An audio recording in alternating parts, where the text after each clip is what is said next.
Bismillahirrahmanirrahim. Assalamualaikum warahmatullahi wabarakatuh. Hello everyone. Perkenalkan, nama saya Nana Safitri, nomor induk mahasiswa 21.169. Nah, hari ini saya mau share nih gimana caranya untuk mengerjakan dari penilaian dari analisis kami terkait dengan sektor unggulan di suatu provinsi atau kota terhadap PDB Indonesia ataupun provinsinya.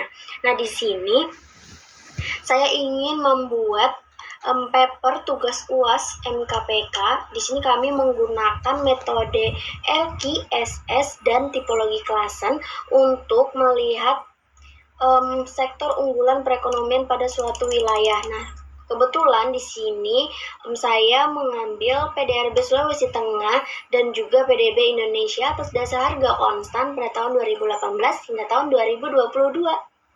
Oke, langsung aja kita ke cara pengerjaannya ya teman-teman. Nah, di sini saya udah membuat tabel-tabelnya yang perlu kita isi dan kita hitung untuk melihat analisis LQ-nya. Yang pertama itu ada distribusi PDRB Sulawesi Tengah, kemudian ada juga distribusi PDB Indonesia. Nah, caranya yaitu langsung aja ya teman-teman, kita bagikan pada sektor 2018 dibagi dengan jumlah PDRB Sulawesi Tengah. Nah, di sini jangan lupa teman-teman untuk mengunci di belakang angka ini. Fungsinya supaya tidak bergerak si baris 21-nya. Nah, ini kita bisa tarik ya teman-teman langsung. Tariknya pakai copy special values karena di sini aku udah bikin formatnya, jadi ya biar formatnya nggak rusak. Terus begitu juga dengan yang PDB Indonesia, sama aja caranya juga,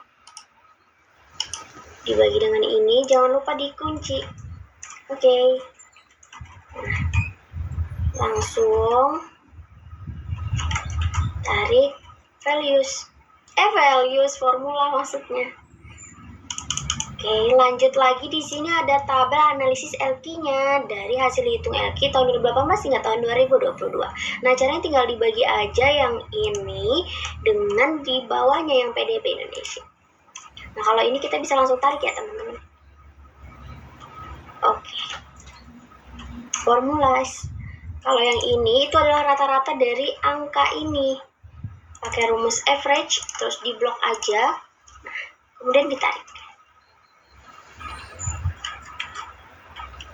Nah, di dalam LQ itu teman-teman, artinya kalau angka rata-rata ini di atas 1, itu artinya sektor itu adalah sektor unggulan atau basis. Nah, sedangkan jika di bawah 1, dia itu berarti non-basis atau bukan sektor unggulan. Langsung aja ya teman-teman, karena aku punya cara yang cepat, kita bikin rumus pakai if aja. Nah, if average ini lebih dari 1, maka bisa kita katakan dia basis. Nah, sedangkan if lagi, jika T4 itu kurang dari 1, maka dia dikatakan non-basis. Oke, terus 0. Oke. Nah, di sini basis ya teman-teman. Kita langsung coba blok aja dengan rumusnya sampai ke bawah formula. Nah, itu non basis. Jadi yang basis ada berapa? Ada 6. Sini aku udah warnain tadi sebelumnya ya, jadi formatnya udah ngikutin. Nah, di sini keterangannya artinya nilai koefisien LQ di atas 1 artinya sektor tersebut merupakan sektor unggulan. Nah, di sini dari perhitungan LQ di samping sektor basisnya yaitu ada sektor A, B, C, ada E, ada F, ada O. Kemudian juga yang dikurang di bawah 1 itu adalah selain A, B, C, E, F, O.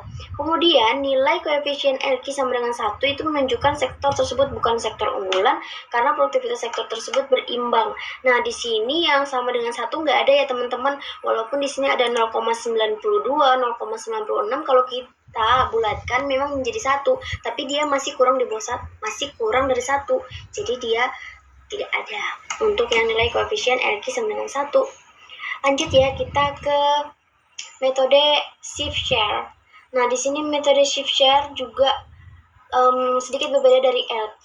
Kita hanya menggunakan tahun awal dan tahun akhir, yaitu berarti tahun 2018 hingga tahun 2022. Di sini juga ada RIJ, RIN, sama RN. Kemudian ada juga ada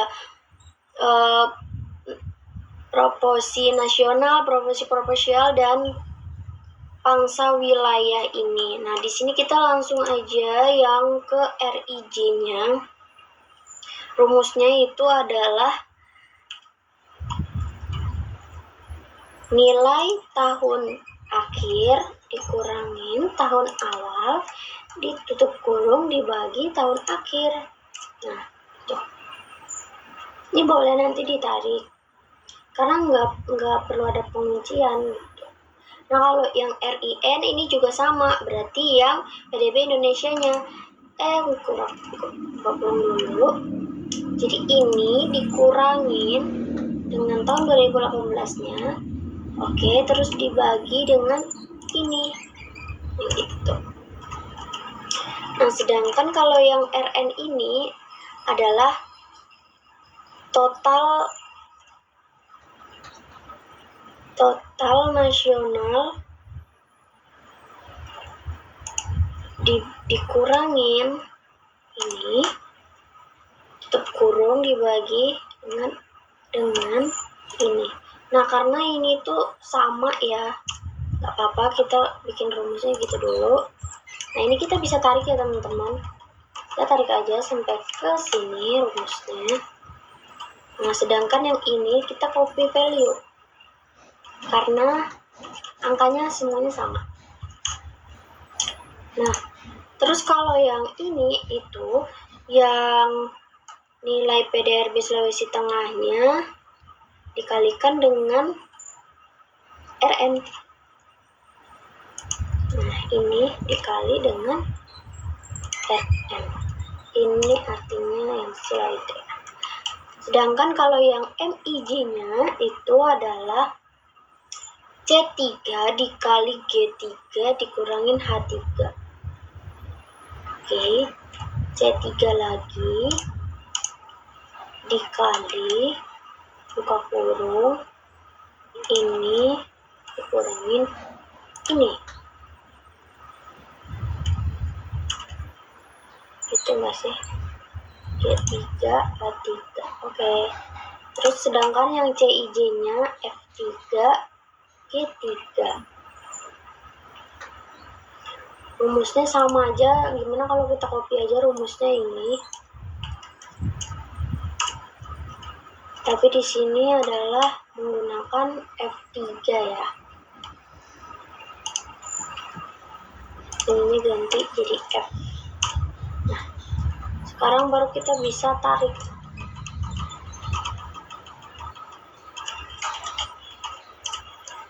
Oke, ini juga tadinya sudah aku buat formatnya. Jadi conditional formattingnya aku buat kalau yang minus itu nanti warnanya merah. Nah, sedangkan yang belakang ini adalah sumnya. Jadi kita langsung sum aja ketiga hal ini. MIJ, MIJ, dan CIJ-nya. Aduh, kenapa? Sum kan? I3 sampai K3. Kok nggak bisa sum? Terus ini kenapa? Kita coba sum kan? Nah, itu bisa. Ya, kadang-kadang hasilnya error. Nah, ini semuanya positif ya. Artinya nih di samping nih pada kolom NIJ yang menunjukkan nilai positif di semua sektor, maka dapat dikatakan bahwa semua sektor tersebut mengalami pertumbuhan secara positif. Nah, di sini nih pertumbuhannya positif ya teman-teman. Terus pada kolom MIJ itu ada beberapa sektor yang bernilai negatif, yang berarti sektor tersebut pertumbuhannya lebih lambat dibandingkan dengan sektor nasional. Nah, di sini ada sektor A, B, C tadi. Ya, walaupun dia unggul ya teman-teman, tapi sektor tersebut pertumbuhannya itu lebih lambat gitu. Terus di sini ada pada kolom CIJ di sini. Nah, semua sektor bernilai negatif, berarti semua sektor bernilai positif ya teman-teman. Bernilai positif yang berarti sektor harusnya memiliki keunggulan. Terus di sini pada kolom DIJ itu menunjukkan bahwa semua sektor menilai positif, yang berarti sektor tersebut dikategorikan sebagai sektor yang maju dan unggul. Selanjutnya itu yang terakhir, itu adalah tipologi Claassen. Nah, tipologi Claassen ini lebih banyak yang format yang harus kita isi, tapi nggak apa-apa. Sekarang kita coba langsung aja mengisi seperti yang tadi ya teman-teman. Ini kan tahun 2018 sampai tahun 2022. Kita 2022 kita menghitung laju pertumbuhannya itu ya tahun ini dikurangin tahun lalu dibagi tahun lalu. 2019 berarti tahun dulu. Tahun ini dikurangin tahun lalu dibagi tahun ini. Tahun ini. Gitu. Oke. Tahun 2020 juga sama. Bisa nggak sih kalau ini di copy?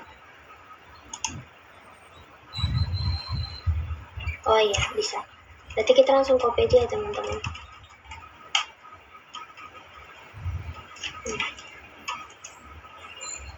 Nah, kemudian di sini ada rata-rata pertumbuhan. Seperti biasa kalau rata-rata kita langsung saja bikin rumusnya average. Oke.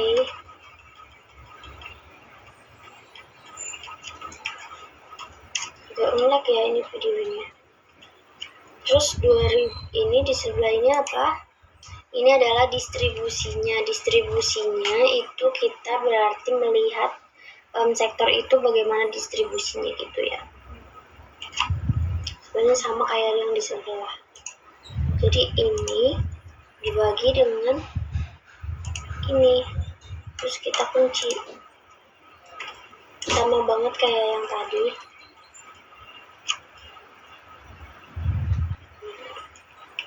Kita tinggal tarik aja sampai ke bawah. Oke, distribusinya seperti biasa juga rata-rata distribusi ya. Average ini. Oke.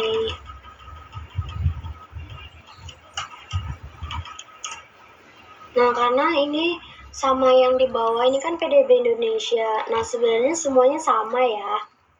Jadi sama aja caranya seperti di atas. Ini buka kurung 2019 dikurangin 2018 tutup kurung dibagi 2018. Ini juga kita bisa tarik sampai ke bawah.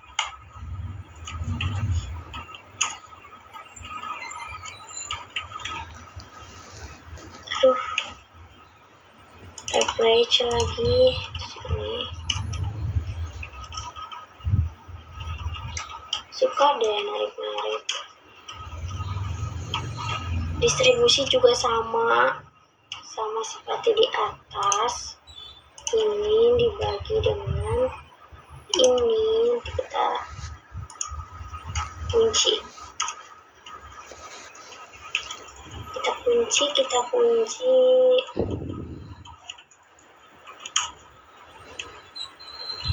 Oke, terus di sini juga sama, average juga.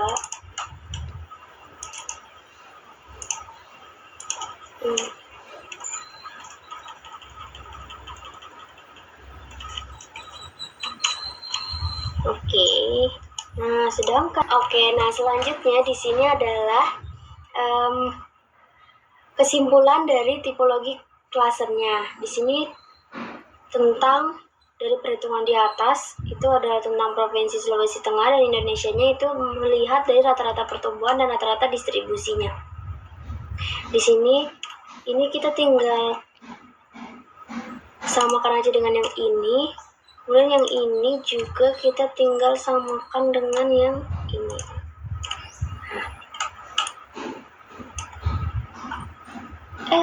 Salah. Ini sama dengan yang di atas ya teman-teman, dengan ini. Kemudian ini juga sama dengan yang ini.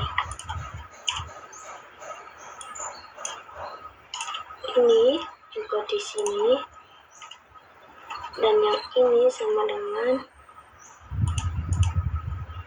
yang ini. Nah, di sini kita tinggal copy aja ya teman-teman.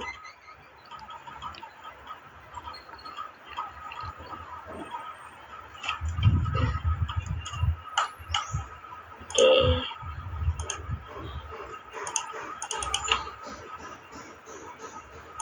Nah, di sini tuh penjelasannya punya saya udah ada keterangannya ya tentang dari kuadran ini, dan kuadrannya juga sudah saya buat. Nah, arti dari kuadran itu adalah kuadran 1 itu adalah sektor maju dan tumbuh dengan pesat, yaitu dengan nilai GI lebih dari sama dengan G, SI lebih dari sama dengan S. Kemudian juga kuadran 2 itu sektor maju tapi tertekan, GI kurang dari G, sedangkan SI lebih dari sama dengan S. Kemudian juga kuadran 3 itu sektor potensial atau masih dapat berkembang pesat, itu GI lebih dari sama dengan G, SI kurang dari S. Kuadran 4 sektor relatif tertinggal, yaitu GI kurang dari G dan SI-nya kurang dari S. Nah, di sini artinya yang ini adalah GI, ini adalah SI, dan ini adalah G, dan ini adalah S. Nah, kita bisa kelompokkan sekarang. GI lebih dari G ini kan. Kemudian yang ini SI lebih daripada S. Jadi dia masuk dalam kuadran 1. Kemudian yang ini adalah GI lebih dari sama dengan juga ya sama yang di atas. Yang ini nih misalnya kuadran 3. GI lebih dari sama dengan 0,3. Sedangkan ini lebih kecil daripada yang ini, jadi dia masuk dalam kuadran 3, dan begitu pun seterusnya. Mungkin sekian ya penjelasan dari saya mengenai perhitungan metode Elki, shift share, dan tipologi klasen ini. Terima kasih teman-teman sudah memperhatikan saya. Terima kasih. Wassalamualaikum warahmatullahi wabarakatuh.